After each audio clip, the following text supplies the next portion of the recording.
Heavenly fate island के उस चेले को लग रहा था कि जीत अब उसकी मुट्ठी में है। उसे गुमान था कि खेल की बिसात उसने बिछाई है और मोहरे भी उसी के हिसाब से चल रहे हैं। लेकिन जैसे ही वो बर्फीली आवाज उसके कानों से टकराई, उसके चेहरे की हवाइयां उड़ गई। उसका पूरा शरीर पत्थर सा हो गया। उसने बहुत धीरे से गर्दन घुमाकर पीछे देखा। राघव।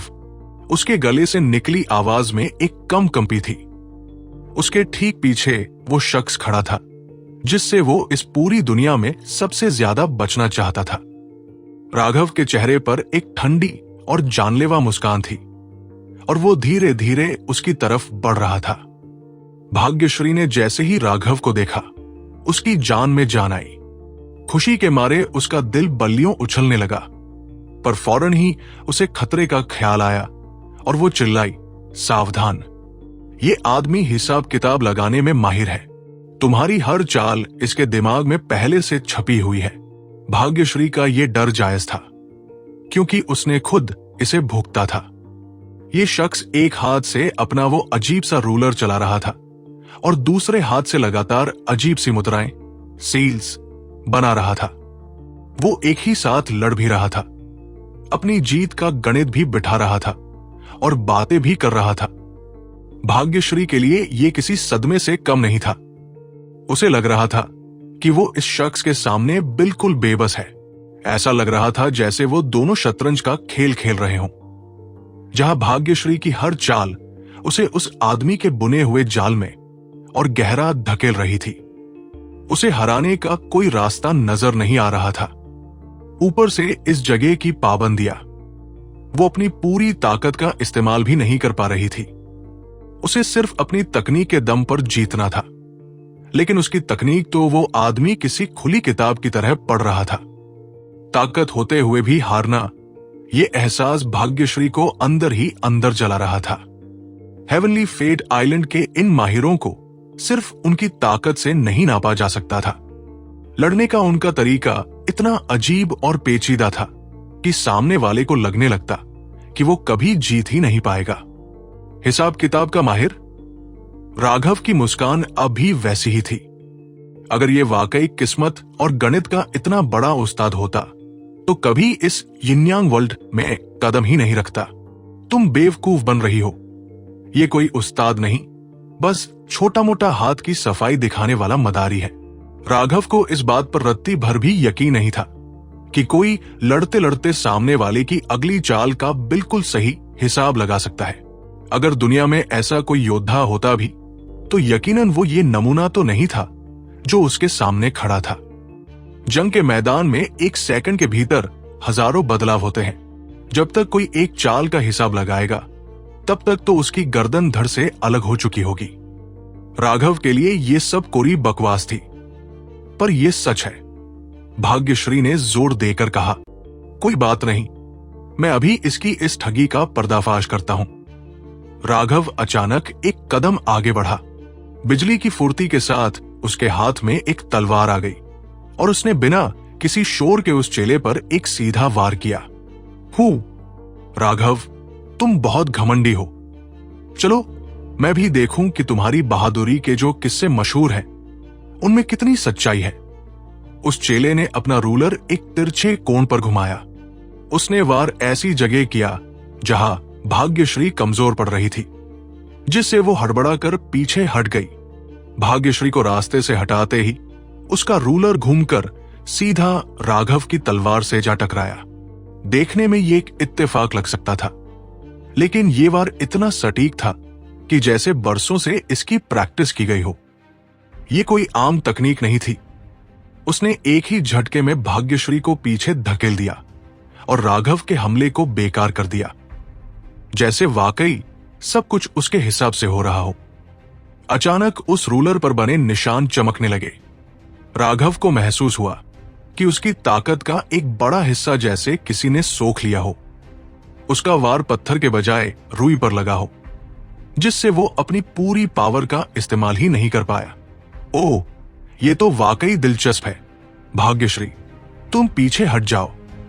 अब मैं जरा इससे दो दो हाथ कर लूं। राघव थोड़ा हैरान था। उसे मानना पड़ा कि उसने इस आदमी को कम आंकने की गलती की थी। उसकी ये एक चाल इतनी परफेक्शन के साथ चली गई थी कि इसे आम तर्क से समझा पाना नामुमकिन था। राघव ने एक के बाद एक कई हमले किए। हर बार एक नई और पेचीदा चाल चली, लेकिन वो चेले ने हर बार उसे रोक लिया। इतना ही नहीं, मौका मिलते ही वो अपने रूलर से पलटवार करता और सीधा राघव के शरीर के उन हिस्सों पर वार करता जहां जरा सी चोट भी जानलेवा हो सकती थी।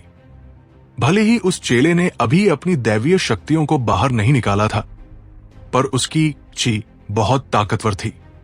हालांकि वो आयुष या ट्रू इमॉर्टल अनंत जैसे दिग्गजों के बराबर तो नहीं था, पर उस लेवल से ठीक नीचे वो सबसे खतरनाक खिलाड़ी था। इतनी काबिलियत रखने वाले इंसान को ही नेदर पासेज जैसे बड़े उस्ताद ने वक्त से पहले यहां भेजा था, और अब ये मुकाबला मौत और चालबाजी के बीच एक खतरनाक मोड़ ले चुका था। तुम्हारी सारी तकनीकें मेरी मुट्ठी में है। तुम्हारे सारे राज मेरी आंखों के सामने शीशे की तरह साफ है। मेरे सामने तुम्हारी जीत की कोई गुंजाइश नहीं है। क्या बस इतना ही दम है तुम्हें? हेवनली फेट आइलैंड के उस चेले ने बड़े घमंड के साथ कटाक्ष किया। भाग्यश्री की घबराहट बढ़ती जा रही थी। उसने अपनी तलवार पर पकड़ मजबूत की। उसे यकीन नहीं हो रहा था कि राघव जैसी हस्ती की तकनीकें भी इस आदमी के हिसाब किताब के जाल में फंस रही है। उसने मन ही मन फैसला कर लिया कि जैसे ही राघव खतरे में पड़ेगा, वो बीच में कूद पड़ेगी, चाहे इससे राघव की साख पर आंच आए। पर इस वक्त उसकी जान बचाना ज्यादा जरूरी था। ये शख्स वाकई बहुत अजीब और रहस्यमयी था।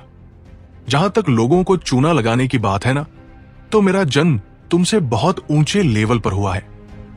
राघव ने अचानक मुस्कुराते हुए कहा, अभी तक मैंने 19 अलग अलग तकनीकें इस्तेमाल की और तुमने 19 बार मुझे रोका और 3 बार पलटवार किया।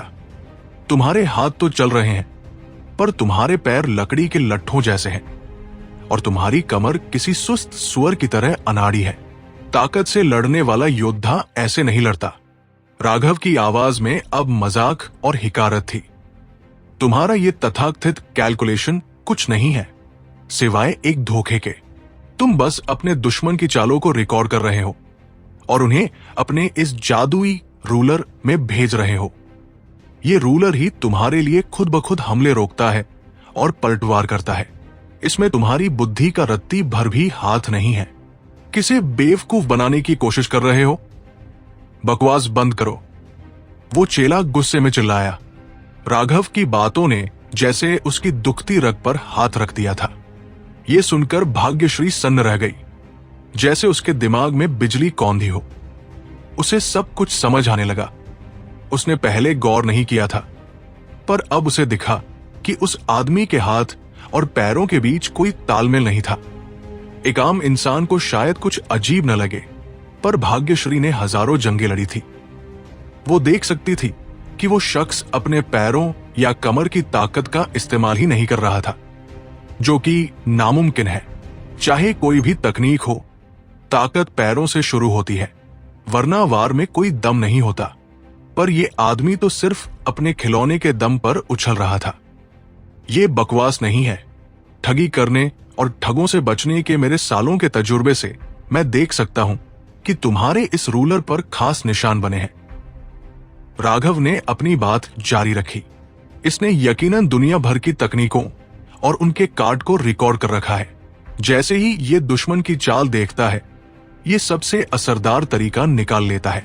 ये रूलर एक गिनती करने वाला यंत्र की तरह है। हेवनली फेट आइलैंड ने वाकई ठगी का अच्छा सामान बनाया है, लेकिन दोस्त, इसकी एक बहुत बड़ी कमजोरी है। कमीने, बकवास बंद कर। तू मौत को दावत दे रहा है। वो चिल्ला पागल हो उठा। उसके रूलर से तेज रोशनी निकलने लगी और उसकी ताकत अचानक कई गुना बढ़ गई। क्या हुआ? डर लग रहा है कि कहीं तुम्हारी दुकान बंद न हो जाए। तुम दुनिया को उल्लू बना सकते हो, पर मुझे नहीं, क्योंकि मैं ठगों का बाप हूं। अगर सच कड़वा लग रहा है तो लो, अब मैं तुम्हें इस खिलौने की सबसे बड़ी कमजोरी दिखाता हूं। राघव अचानक जोर से हंसा और फिर बिना किसी चेतावनी के उसने सीधे उस चेले के मुंह पर थूक दिया। उस चेले ने अपनी जिंदगी के सबसे बुरे सपने में भी नहीं सोचा था कि राघव जैसा महान योद्धा इतनी घटिया और अजीब हरकत करेगा। उसका वो जादुई रूलर एक पल के लिए कांपा और फिर जैसे सुन पड़ गया। वो चेला थूक से बचने के लिए सहज रूप से पीछे हटा, पर यही उसकी सबसे बड़ी गलती थी। जैसे ही उसने अपना चेहरा घुमाया, राघव का एक भारी हाथ बिजली की रफ्तार से उसके गाल पर आ लगा। उसकी खाल फट गई और खून के फव्वारे छूट पड़े। अभी वो इस थप्पड़ के सदमे से उभरा भी नहीं था कि राघव ने एक जोरदार लात सीधे उसकी जांघों के बीच दे मारी। एक अजीब सी आवाज आई, जैसे कोई अंडा फूट गया हो। एक ऐसी चीख गूंजी जिसने आसमान को चीर दिया। वो चेला वही ढेर हो गया और जमीन पर तड़पने लगा। उसका जादुई रूलर वहां से भागने ही वाला था कि राघव ने उसे हवा में झपट लिया और अपनी प्राइमल केओस स्पेस में फेंक दिया।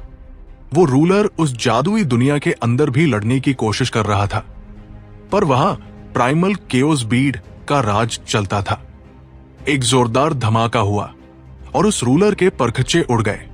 उस स्पेस के अंदर कोई भी चीज उसकी मर्जी के खिलाफ नहीं टिक सकती थी। बेवकूफ, राघव ने अपना सिर हिलाया। वो उस चेले को नहीं, बल्कि उस रूलर को कह रहा था जिसने मौत से टकराने की हिमाकत की थी। भाग्यश्री ने अचंभे में अपना मुंह हाथ से ढक लिया। वो पत्थर की मूरत बन गई थी, इतना ताकतवर और रहस्यमयी दुश्मन। और उसका यह हश्र सिर्फ एक थूक, एक थप्पड़ और एक लात। जमीन पर तड़पते हुए उस चेले को देखकर लग रहा था कि उसका दर्द रूह कंपा देने वाला है। उस जगह की चोट ऐसी थी जिसे दैवीय ऊर्जा भी शांत नहीं कर सकती थी।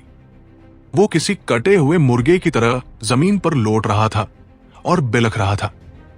राघव ने अपना पैर उसके सीने पर रखा। किसी मरते हुए सुअर जैसी आवाजें अचानक बंद हो गई। चारों तरफ सन्नाटा छा गया। चलो, अब ये गाना बजाना बंद करो। इतना चिल्लाओगे तो थक जाओगे। अब जरा काम की बात करते हैं। राघव उकड़ू बैठ गया और उस पस्त पड़े चेले की आंखों में आंखें डालकर देखने लगा। भाग्यश्री खड़ी खड़ी ये सब देख रही थी, जैसे कोई सपना देख रही हो। भले ही वो हेवनली फेट आइलैंड का डिसाइपल वहां जमीन पर पड़ा कर आ रहा था, फिर भी उसे यकीन नहीं हो रहा था कि ये सब सच हो रहा है। राघव ने उस डिसाइपल को एक ठोकर मार दी और बोला, तुमने खुद कहा था ना कि साजिश फैलाना और लोगों को आपस में लड़ाना ये पिल वैली की खासियत है।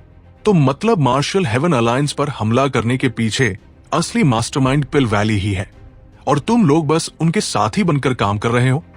मैंने कुछ नहीं कहा। वो डिसाइपल दर्द से तड़प रहा था। उसका चेहरा पूरी तरह बिगड़ चुका था। राघव ने ठीक उसी जगह पर लात मारी थी जहां कोई भी मर्द बर्दाश्त नहीं कर सकता। उस पर भी राघव ने उसकी मेरिडियंस सील कर दी थी ताकि वो स्पिरिचुअल युवन से दर्द को भी रोक न सके, न लड़ सके, न कुछ कर सके। अरे वाह, अच्छा है, हिम्मत तो है तुम्हें। राघव मुस्कुराते हुए बोला, सच बताओ तो मुझे हिम्मत वाले लोग बहुत पसंद आते हैं। वो थोड़ा रुककर हंसा। मुझे तो ऐसे लोग चाहिए जिनकी हिम्मत मुझसे भी ज्यादा हो। तुम जैसे सख्त आदमी को देखकर मुझे बहुत मजा आता है। शुक्रिया यार, तुमने मुझे ये मौका दे दिया।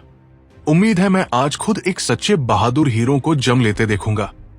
तुम क्या करने वाले हो? कोई पागलपन मत करना, प्रतीक घबराकर बोला। मैं हेवनली फेट आइलैंड के 4 फेट प्रिंसेस में से एक हूं। अगर तुमने मेरे सिर का एक बाल भी प्रतीक अपनी बात पूरी भी नहीं कर पाया था कि राघव ने झटके से आगे बढ़कर उसके बालों का एक बड़ा गुच्छा खींच लिया। उसके साथ स्कैल्प का कुछ हिस्सा भी उखड़ गया। भाग्यश्री चौंक गई। राघव का यह काम इतना अचानक था कि उसे यकीन नहीं हुआ। अभी तो वो इतनी प्यारी मुस्कान से बात कर रहा था। ओह सॉरी यार, बीच में बोल दिया, राघव ने नाटक करते हुए कहा। तुम क्या कह रहे थे? अगर मैं तुम्हारे सिर का एक बाल भी छू लूं तो क्या होगा? क्या तुम मुझे मार डालोगे? अरे वाह, तो क्या मैंने अभी अभी बहुत बड़ी मुसीबत मोल ले ली? भाग्यश्री चुपचाप देख रही थी। ये वही राघव था जो दुनिया का बेमिसाल एक्सपर्ट माना जाता है, और अभी वो बिल्कुल डाकू जैसा लग रहा था। लेकिन प्रतीक ने पहले जो किया था, उसके बाद भाग्यश्री को उस पर जरा भी तरस नहीं आ रहा था। राघव उसका बदला ले रहा था, और सच कहें तो शैतान का मुकाबला शैतान से ही अच्छा होता है। प्रतीक की आंखों में अब असली डर दिखने लगा था। उसे याद आया कि राघव कभी धमकियों से नहीं डरता, इसी वजह से उसके चारों तरफ दुश्मन भरे पड़े हैं। अब प्रतीक ने खुद राघव को धमकाने की कोशिश की थी, तो गलती उसकी ही थी। अब उसे सच में डर लग रहा था, क्योंकि उसने सुना था कि राघव बेहद क्रूर और बेरहम है। इस दुनिया में ऐसी कोई चीज नहीं जिसे वो करने से हिचकिचाए। ये 4 फेट प्रिंसेस क्या चीज है? मैंने कभी सुना भी नहीं। राघव ने ठंडे स्वर में पूछा। क्या इस मूर्ख को लगता है कि इस हालत में भी वो मुझे धमका सकता है? प्रतीक जवाब देने से पहले ही भाग्यश्री ने समझाते हुए कहा, 4 fate princess heavenly fate island के सबसे ऊंचे स्तर के डिसाइपल होते हैं। आइलैंड मास्टर आखिरकार इन्हीं में से किसी एक को अपना वारिस चुनेगा। मतलब इन चारों में से एक भविष्य में नया आइलैंड मास्टर बनेगा। सुना है कि ये सब अपने असली नाम छोड़कर सिर्फ प्रतीक नाम रख लेते हैं और अपने मास्टर का सरनेम अपना लेते हैं। चूंकि इसका नाम प्रतीक है, तो इसका मास्टर भी लुओस सरनेम का ही होगा। फेट प्रिंस स्तर का डिसाइपल तैयार करने के लिए मास्टर ग्रैंड एल्डर स्तर का होना चाहिए, नेदर पासेज रियल्म का। मेरा मास्टर सिर्फ नेदर पासेज एक्सपर्ट नहीं है, वो वाइस आइलैंड मास्टर है। प्रतीक चिल्लाया। वो हेवनली फेट आइलैंड के ज्यादातर कामों को कंट्रोल करता है। अब वो अपनी जान बचाने के लिए अपनी सारी पृष्ठभूमि दिखा रहा था। उसे राघव को यह समझाना था कि वो इतना कीमती है और इतना बड़ा बैकग्राउंड है कि उसे मारने से पहले राघव को सोचना पड़ेगा। शायद यही उसका आखिरी मौका था। इस बार वो चालाक हो गया था। उसने एक बाल भी छूने वाली बात दोबारा नहीं दोहराई, क्योंकि राघव बाल छूने की बात नहीं करता, वो मुट्ठी भर के उखाड़ लेता है। अरे वाह, बहुत बढ़िया, मैंने तो बुरा मान लिया, राघव ने तारीफ करते हुए कहा। चूंकि तुम इतने बड़े आदमी हो तो बात आसान हो गई। पहले मुझे डर था कि शायद तुम्हें ज्यादा जानकारी नहीं होगी, लेकिन अब तो टेंशन फ्री हूं। तो पहला सवाल यह है, मार्शल हेवन अलायंस को टारगेट करने वाले लोकपिल वैली की पूरी ताकत के साथ काम कर रहे हैं या नहीं? मैं नहीं। जैसे ही प्रतीक नहीं जानता कहने वाला था, राघव ने एक जोरदार थप्पड़ जड़ दिया। उसकी त्वचा फट गई और आधे दांत जमीन पर गिर पड़े। राघव का थप्पड़ मारने का हुनर सच में कमाल का था। राघव, तुम मेरी हैसियत जानते हो। अगर तुमने मुझे मारा तो परिणाम क्या होंगे, ये तुम अच्छी तरह जानते हो। प्रतीक गुस्से और दर्द से चीखा। मारूंगा? नहीं यार, मैं तुम्हें नहीं मारूंगा, राघव ने सिर हिलाते हुए कहा। यह सुनकर प्रतीक की आंखों में खुशी की एक झलक आई, लेकिन उसने तुरंत दबा ली। राघव ने जैसे कुछ देखा ही नहीं और आगे बोला, मैं तो बस ये देखना चाहता हूं कि भविष्य का संभावित आइलैंड मास्टर सच में कोई बहादुर हीरो है या नहीं। ये कहकर राघव ने एक बाल्टी निकाल ली। भाग्यश्री, आज तुम्हें मजा आने वाला है। मैं तुम्हें फीनिक्स क्राई एम्पायर के जेलरों से सीखी हुई 18 आयरनमैन टॉर्चर्स दिखाता हूं। 18 आयरनमैन टॉर्चर्स क्या होती है? भाग्यश्री ने पूछा। राघव मुस्कुराया। फीनिक्स क्राई एम्पायर की जेलों में कैदियों के लिए 360 तरह की यातनाएं होती है। इन्हें अलग अलग स्तरों में बांटा गया है, लो, मीडियम, हाई और आयरन मैन। कहा जाता है कि आयरन मैन टॉर्चर्स इतनी भयानक होती है कि लोहे का बना इंसान भी मुंह खोल देता है। सुना है कि कोई भी इन 18 यातनाओं को पूरा नहीं सह पाता, लेकिन मुझे यकीन नहीं आता। फीनिक्स क्राई एम्पायर में लोग आम मर्त्य होते हैं, कल्टिवेशन नहीं जानते। वहां एक यातना भी सह पाना मुश्किल है, लेकिन कल्टिवेटर्स की जान बड़ी मजबूत होती है, वो आसानी से नहीं मरते। इसलिए मैं भी देखना चाहता हूं कि कोई इन 18 यातनाओं को पूरा सह पाता है या नहीं।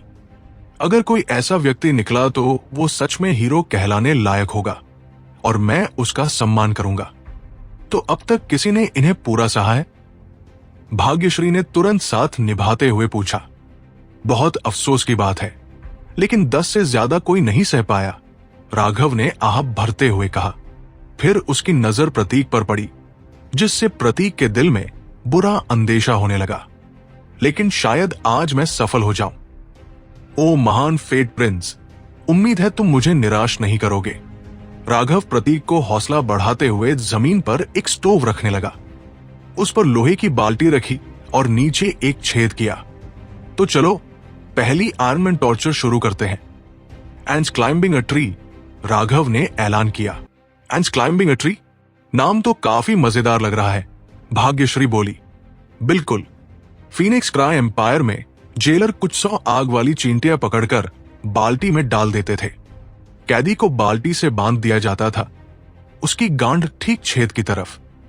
फिर दूसरी तरफ सील कर देते और आग जलाते। गर्मी से चींटियां पागल हो जाती और बाहर निकलने का रास्ता ढूंढने लगती। सिर्फ एक ही रास्ता होता, वो आदमी की गांड। तो वो छोटे छोटे जीव किसी न किसी तरीके से बाहर निकलने की कोशिश करते। भाग्यश्री, मैंने सुना है कि कुछ खास चींटियां तो मुंह से भी निकल जाती है। पता नहीं सच है या नहीं, लेकिन आज शायद हम देख लेंगे।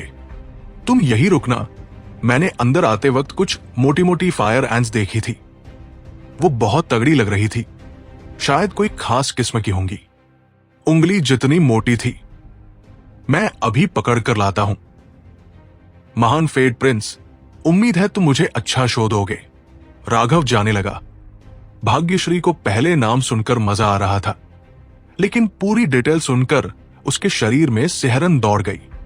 पहले तो उसे लगा था कि प्रतीक को टुकड़े टुकड़े कर देने से ही उसका गुस्सा शांत होगा, लेकिन अब उसे प्रतीक पर तरस आने लगा था। राघव के हाथों में पड़कर वो बेचारा खत्म हो चुका था। राघव का स्वभाव ऐसा था कि वो सिर्फ खेलने नहीं, बल्कि खेल खेल में मारने तक जा सकता था। तुम शहर वाले सच में खेलना जानते हो, भाग्यश्री ने आप भरकर कहा। वो एक गरीब इलाके में पैदा हुई थी, वहां मारकाट और लूटपाट आम बात थी। लेकिन आज राघव ने उसे दुनिया का एक नया पहलू दिखा दिया था। रुको, रुक जाओ, प्रतीक आतंक से चीखा। रुकू क्यों? मैं तुम्हें डील तोड़ने नहीं दूंगा। मैं बहुत कम लोगों की तारीफ करता हूं, और अगर तुम पीछे हटे तो मेरी तारीफ गुस्से में बदल सकती है, राघव ने ठंडे अंदाज में कहा। मैं प्रतीक कुछ बोल नहीं पा रहा था। मैं क्या? चिंता मत करो, वो फायर एंड्स पास ही है। मैं तुम्हें ज्यादा इंतजार नहीं करवाऊंगा। नहीं, सीनियर अप्रेंटिस ब्रदर राघव, पापा राघव, दादा राघव, परदादा राघव, मैं हार मानता हूं। मुझे छोड़ दो, जो पूछना है पूछ लो, मैं सब बता दूंगा। प्रतीक फूट फूट कर रोते हुए गिड़गिड़ाया। वो टूट चुका था, वो मरना नहीं चाहता था, लेकिन राघव की यातनाएं मौत से भी बदतर थी। उसके शरीर में चींटियां घुसती हुई कल्पना करते ही उसके रोंगटे खड़े हो गए। उसे अब अफसोस हो रहा था कि वो यिन यांग वर्ल्ड में घुसा ही क्यों था। इतने बड़े इलाके में उसे यमराज से टकरा जाना पड़ा। राघव, पूछ लो। भाग्यश्री ने देखा कि वो हिचकिचा रहा है तो बोली, पूछने से ज्यादा मुझे तो वो शो देखना अच्छा लग रहा है। मैं कंफ्यूज हो गया हूं, राघव ने शरारत से कहा। भाग्यश्री चुप रह गई। राघव सच में डेमन किंग था। उसे भी नहीं समझ आ रहा था कि वो प्रतीक को डरा रहा है या सच में यातना देना चाहता है। कोई बात नहीं, बाद में भी मौका मिलेगा। तो पहले मैं पूछ लेता हूं, अगर तुमने झूठ बोला तो फिर एंड क्लाइंबिंग अ ट्री का खेल शुरू कर देंगे, राघव ने मुस्कुराते हुए कहा। मैं झूठ नहीं बोलने की हिम्मत नहीं कर सकता, प्रतीक डरते डरते चिल्लाया। राघव ने अचानक उसे एक जोरदार थप्पड़ जड़ दिया और बोला, अरे तू आदमी है भी या नहीं? झूठ बोलने की हिम्मत भी नहीं है तो तेरा क्या काम? अगर तू झूठ नहीं बोलेगा तो मैं एंड क्लाइंबिंग अ ट्री का खेल कैसे खेलूंगा? प्रतीक अभी भी थप्पड़ की मार से चकराया हुआ था। अब उसे जवाब देना भी नहीं आ रहा था। बगल में खड़ी भाग्यश्री को हंसी आने लगी। राघव सच में बेहद शैतान था। सच्चाई बोलने पर भी उसे मारा जा रहा था। ठीक है, अब बता, मार्शल हेवन अलायंस को तोड़ने की साजिश पिल वैली ही चला रहा है ना? भाग्यश्री ने सीधा सवाल किया। हाँ, राघव ने फिर एक थप्पड़ रसीद कर दिया और डांटा। ये तो हमें बहुत पहले से पता है कि पिल वैली है, डिटेल में बता, बेवकूफ। अब प्रतीक अपनी जान को कोई सौदा वौदा नहीं समझ रहा था। उसकी जान पूरी तरह राघव के हाथ में थी। मौत तो अब डरावनी नहीं लग रही थी, मौत से भी बदतर जिंदगी डरावनी थी। और सबसे बड़ी बात, वो हमेशा से मौत से बहुत डरता था। मैं बताता हूं, पिल वैली के मन में बहुत बड़ी महत्वाकांक्षा है। इन सालों में वो हुयू सेक्स से लगातार मुकाबला कर रहा है और उसे गिराना चाहता है। कई साल पहले उसने मार्शल हेवन अलायंस से गुप्त रूप से बात की थी कि वो हुयू सेक्ट की दवाइयां खरीदना बंद कर दे। प्रतीक के बताते बताते राघव और भाग्यश्री को पता चला कि मार्शल हेवन अलायंस और पिल वैली की दुश्मनी का एक बड़ा हिस्सा हुयू सेक्ट की वजह से ही था। पिल वैली ने जब मार्शल हेवन अलायंस को यह ऑफर दिया था तो उन्होंने साफ मना कर दिया था। उन्होंने कहा था कि मार्शल हेवन अलायंस सिर्फ राइटियस पाथ का एक संघ है, वो किसी भी राइटियस एक्ट की आजादी पर रोक नहीं लगा सकते। राइटियस पाथ के विकास के लिए जो भी चीज फायदेमंद नहीं है उसे फेंक देना चाहिए। इसलिए उन्होंने पिल वैली की दवाइयों के बाजार पर एकाधिकार करने की मांग ठुकरा दी। सच तो यह था कि मार्शल हेवन अलायंस का फैसला बिल्कुल सही था। सिर्फ आजाद मुकाबले से ही तरक्की हो सकती है। एकाधिकार होने पर सारा राइटियस पाथ पिल वैली के कंट्रोल में आ जाता। हालांकि पिल वैली खुद को न्यूट्रल बताता था, लेकिन दुनिया की लड़ाई से बाहर रहने का दावा कौन यकीन से कर सकता था? कौन गारंटी दे सकता था कि हर पीढ़ी का वैली मास्टर महत्वाकांक्षी नहीं होगा? अगर पिल वैली ने दवाइयों का बाजार अपने कब्जे में ले लिया तो राइटियस पाथ की पूरी जिंदगी पिल वैली के हाथ में आ जाती। उन्हें नाक से लटकाकर रखा जा सकता था। हुयू सेक्ट का दवाई बाजार राइटियस पाथ के लिए बहुत फायदेमंद साबित हो रहा था। सबसे पहला फायदा यह था कि दवाइयों के दाम स्थिर रहते थे। क्योंकि कंपटीशन था, इसलिए पिल वैली मनमाने दाम नहीं बढ़ा पाता था। बाद के घटनाक्रम ने भी साबित कर दिया कि मार्शल हेवन अलायंस का फैसला सही था। दुनिया के नंबर 1 अलायंस होने की वजह से पिल वैली उन्हें खुलकर चिढ़ाने की हिम्मत नहीं कर पाया था। मार्शल हेवन अलायंस को यह कभी फर्क नहीं पड़ता था कि दवाई कहां से आ रही है। वो पिल वैली और हुयू सेक्ट दोनों से लेते थे और कीमत व क्वालिटी देखकर फैसला करते थे।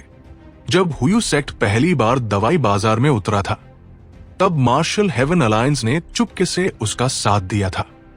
उनकी अल्केमी डिपार्टमेंट इतनी तेजी से आगे बढ़ी कि उन्होंने पूरे दवाई बाजार का 10वां हिस्सा हथिया लिया। 10वां हिस्सा कम लग सकता है, लेकिन दवाइयां हुयू सेक्ट का मुख्य बिजनेस नहीं था। फिर भी इतना बड़ा मुकाबला करना कमाल की बात थी। उन्होंने पिल वैली के मुंह से एक बड़ा टुकड़ा छीन लिया था। पिल वैली ने उस वक्त जोरदार जवाबी हमला किया था। उन्होंने हुयू सेक्ट के इलाके में घुसकर कुछ नीलामी घर शुरू करने की कोशिश की, लेकिन पिल वैली के लोग घमंडी और दूसरों को तुच्छ समझने वाले थे। उनकी हर बात में कड़वाहट होती थी, इसलिए उनका नया डिपार्टमेंट ज्यादा दिन नहीं टिक सका और दिवालिया हो गया। उन्हें मजबूरन उस बाजार से निकलना पड़ा। उस दौरान वो हंसी के पात्र भी बने।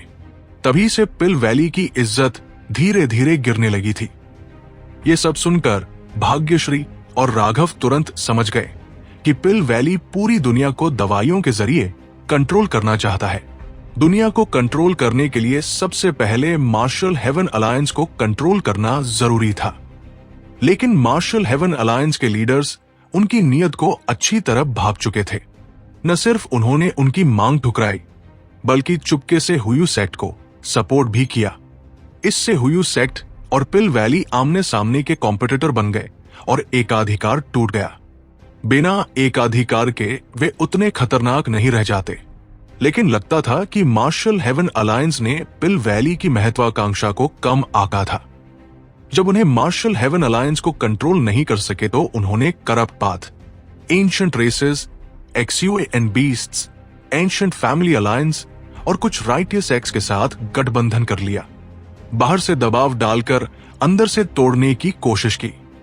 साफ था कि पिल वैली बहुत पहले से ये साजिश रच रहा था। अभी मार्शल हेवन अलायंस पिल वैली की चाल में पूरी तरह फंस चुका था और बहुत खतरनाक उथल पुथल भरी स्थिति में था। हेवनली फेट आइलैंड सिर्फ फायदे के लालच में पिल वैली के साथ आ गया था, लेकिन जब भाग्यश्री को ये सारी बातें पता चली तो उसका चेहरा बदल गया। हेवनली फेट आइलैंड के पास भविष्य और अतीत को देखने की ताकत थी। अगर उन्होंने पिल वैली के साथ गठबंधन किया था तो इसका मतलब था कि उन्होंने पिल वैली की जीत पहले से ही देख ली थी। क्या मार्शल हेवन अलायंस का भाग्य सच में खत्म हो चुका था? उनकी खुद की बताई हुई किस्मत पढ़ने की क्षमता में मत फंसो, राघव ने व्यंग्य से कहा। भविष्य को कोई नहीं पढ़ सकता। ये लोग बस कुछ सतही ट्रिक्स जानते हैं जिनसे दूसरों को बेवकूफ बनाते हैं। उदाहरण के लिए, ये लड़का 4 फेट प्रिंसेस में से एक है ना? उनके डिसाइपल्स में ये काफी स्किल्ड माना जाता होगा, लेकिन अगर ये सच में भविष्य देख सकता तो मेरे हाथों में कैसे फंस जाता? भाग्यश्री की आंखें चमक उठीं। बात तो सही थी। अगर उनकी गणना हमेशा सटीक होती तो ये लड़का अपने ऊपर आने वाले खतरे को पहले से कैसे नहीं देख पाया? छोटे पक्षी, बता तो इस बार हेवनली फेट आइलैंड से कितने लोग आए हैं? राघव ने पूछा। 19। चारों फेट प्रिंसेस आए हैं, बाकी सब एलीट में भी एलीट है। हम पहले वेव में भेजे गए थे, प्रतीक ने साफ साफ बता दिया। वो अब आधा अधूरा जवाब नहीं दे रहा था, क्योंकि पता था कि आधा जवाब देने पर फिर थप्पड़ पड़ेगा। इतने सारे लोग एक साथ घुसे, मतलब निशाना मुख्य रूप से मुझ पर है। राघव के होठों पर मुस्कान आ गई। हाँ, पटाख, डिटेल में बताओ, राघव ने एक और थप्पड़ मारकर हुक्म दिया। प्रतीक ने सिर झुका लिया। उसकी आंखों में नफरत और गुस्सा भरा हुआ था। वो 4 फेट प्रिंसेस में से एक था। कभी किसी ने उसे इस तरह नहीं रखा था, लेकिन उसकी जान राघव के हाथ में थी, इसलिए मजबूरन बोला, हाँ, ज्यादातर निशाना तुम पर और ड्रैगन ब्लड लीजन पर है, साथ ही उस पर भी। उसने भाग्यश्री की तरफ इशारा किया। इस बार हमारा मिशन यही है कि यिन यांग वर्ल्ड के अंदर सारे एक्सपर्ट्स को इकट्ठा करके तुम्हें खत्म कर दें। तुम्हारी मौत के बाद राइटियस पाथ का मनोबल बुरी तरह टूट जाएगा। यही हमारा असली मिशन है। भाग्यश्री का चेहरा बदल गया। राघव, तुम्हें तुरंत ड्रैगन ब्लड लीजन को मैसेज भेज देना चाहिए। जरूरत नहीं, मैंने उन्हें अभी देखा है। अभी इन लोगों का इरादा हमला करने का नहीं है। मेरे ख्याल से वो अभी इस वक्त का फायदा उठाकर यिन यांग वर्ल्ड में घुसे ही हैं, तो कुछ खजाने इकट्ठा कर रहे होंगे। ड्रैगन ब्लड लीजन की बात बाद में होगी, और भले ही वो सबको इकट्ठा करके हम पर हमला करना चाहे। अभी हर कोई अपने अपने खजाने ढूंढ रहा है, कोई उनकी बात नहीं मानेगा। भाग्यश्री ने कड़वी मुस्कान के साथ सिर हिलाया। लगता है तुम्हारे सामने मैं अभी भी बेवकूफी हूं। भाग्यश्री भी निचले स्तर से उठकर आई हुई जीनियस थी। उसने बहुत मुश्किलें और धोखे देखे थे। आमतौर पर वो खुद को काफी चालाक समझती थी, लेकिन अब उसे लग रहा था कि उसका दिमाग उतना तेज नहीं जितना उसने सोचा था। राघव ने बिना सोचे समझे ये बात पकड़ ली थी। उसके अंदाजे के खिलाफ वो कुछ बोल भी नहीं पाई। आखिरकार दिमाग किस्मत नहीं बदल सकता, सब कुछ ताकत पर निर्भर करता है। राघव ने सिर हिलाया। उसे अब और ज्यादा पुराने बुजुर्ग की इज्जत हो रही थी। हेवन स्प्लिटिंग बैटल सेक्ट का कल्टिवेशन तरीका बिल्कुल सही था। अब उसे मैन प्रपोजेस, गॉड डिस्पोजेस वाली बात और अच्छी तरह समझ आ रही थी। छोटे पक्षी, बता तो तुझे झूठ बोलना आता है? राघव ने पूछा। नहीं, बिल्कुल नहीं, प्रतीक ने फटाफट सिर हिला दिया। तो क्या मुझे तुझे सिखाना पड़ेगा? बगल में भाग्यश्री चुप थी। ये राघव सच में इस लड़के को खेल खेल में मार डालना चाहता था। प्रतीक ने सिर झुका लिया और कुछ नहीं बोला। उसका हाथ हल्का हल्का कांप रहा था। वो गुस्से से भरा हुआ था, लेकिन जबरदस्ती खुद को कंट्रोल कर रहा था। सच बताओ तो तुम इतना अच्छा सहयोग कर रहे हो कि मुझे 18 आयरन टॉर्चर्स इस्तेमाल करने का मौका ही नहीं मिल रहा। तो चलो एक और सवाल पूछ लेता हूं। ये बूढ़ा भूत कौन है? राघव ने हाथ हिलाया और अपनी स्पिरिचुअल स्ट्रेंथ से एक बूढ़े की छवि बना दी। उस बूढ़े का चेहरा बर्फ जैसा ठंडा था और आंखों में गुस्सा भरा हुआ था। उसकी नजर ऐसी लग रही थी जैसे किसी के दिमाग को भेद सकती हो। मास्टर? प्रतीक हैरान रह गया। ये उसका मास्टर था, वही एल्डर जो राघव के माता पिता से मिलने ईस्टर्न वेस्टलैंड वापस आने पर राघव पर हमला कर चुका था। उस वक्त वो हेवनली फेट आइलैंड के एक्सपर्ट से एक कदम पहले पहुंचा था। उस एक्सपर्ट को पकड़ने के बाद इस रहस्यमयी एल्डर ने दूर से ही स्पिरिचुअल अटैक किया था। वो अटैक राघव के बस का नहीं था, लेकिन डिवाइन गेट स्टार ने खुद ब खुद जवाबी हमला कर दिया और अपोनेंट को पीछे धकेल दिया था। राघव को यह नहीं पता था कि डिवाइन गेट स्टार के उस जवाबी हमले ने सिर्फ अपोनेंट को नहीं रोका, बल्कि उस बूढ़े की हेवनली आई को भी नष्ट कर दिया था, जिसे बनाने में उसने सालों की मेहनत लगाई थी। वो एल्डर प्रतीक का मास्टर था और ईस्टर्न वेस्टलैंड में राघव ने जिस एक्सपर्ट को मारा था वो भी उसी का डिसाइपल था। उसने अपनी हेवनली आई के नष्ट होने की बात किसी को नहीं बताई थी, नहीं राघव से अपनी हार की बात कही थी। ये बात बहुत शर्मनाक थी। इसी वजह से प्रतीक को भी राघव और उसके मास्टर की दुश्मनी के बारे में कुछ नहीं पता था। न ये कि हेवनली फेट आइलैंड के पिल वैली के साथ जाने का एक कारण ये एल्डर की राघव से नफरत भी थी। तो ये तुम्हारा मास्टर है? हाँ, ये तो किस्मत का खेल है, लेकिन मैं तुमसे बस एक आखिरी सवाल पूछना चाहता हूं। तुम्हारा हाथ क्यों कांप रहा है? गुस्से की वजह से, डर की वजह से, या फिर कोई गंदा खेल खेलने की तैयारी कर रहे हो ताकि मुझे मार सको? राघव ने हल्की मुस्कान के साथ प्रतीक को देखा। प्रतीक का चेहरा अचानक बदल गया। उसकी नजर में खतरनाक चमक आ गई और उसने दोनों हाथ जोड़कर एक हैंड सील बना दी। उसके हाथों के बीच से दो अजीब रून्स फूट पड़े। मर जा। प्रतीक के सिर से रोशनी फूटी। दोनों हाथों के रून से एक किरण निकली और वो रून्स दिव्य शक्ति में बदल गए। राघव को बचने का मौका भी नहीं मिला। भाग्यश्री भी उस दिव्य रोशनी में घिर गई। उसी पल एक भयानक स्पिरिचुअल दबाव उन पर टूट पड़ा।